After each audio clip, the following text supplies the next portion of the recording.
இந்த இடத்தை வழங்கிய குடும்பத்தினர்களுக்கும் இந்த இடத்தை உருவாக்கி வாங்கி இத்தகைய பயன்பாட்டுக்கு வரும் என்று எண்ணாமலே நம்மை விட்டு மறந்துவிட்ட இந்திய முஸ்லிம்களுடைய இந்த மாவட்டத்துடைய முன்னணி தலைவர் மூத்த தலைவர் சாய் அவர்களையும் இந்திய முஸ்லிம்களுடைய நினைவு மண்டலத்துடைய சிறப்பு வாய்ந்த தலைவராக பணியாற்றிய நம்முடைய ஹைதர் அலி அவர்களையும்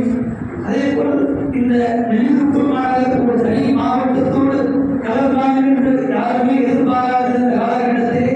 ஒரு தனி மாவட்டத்தை உருவாக்கி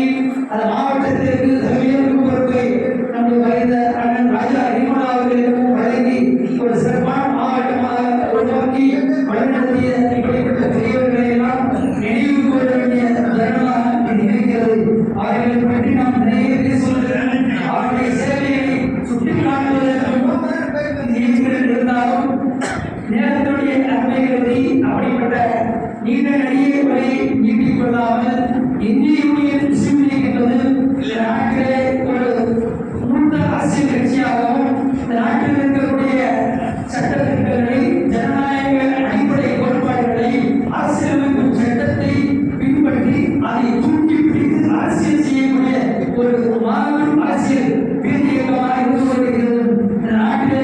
இரண்டு கட்சிகளுக்கெல்லாம் பாராளுமன்றத்துடைய தொடர் பாரம்பரிய வரலாறு இருக்கிறது. அதில் ஒரு காங்கிரஸ் பேரியக்கம், இன்னொரு இந்திய யூனியன் முஸ்லிம் லீக் பேரியக்கம் என்பது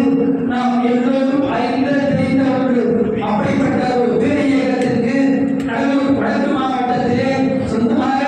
மாவட்ட தலைமை அலுவலகம் அமைந்ததன் காரணமாக இந்த மாவட்ட குடும்பம் இந்திய யூனியன் முஸ்லிம் லீக் வீரியமாக விவேகமாக எழுச்சியாக பணியை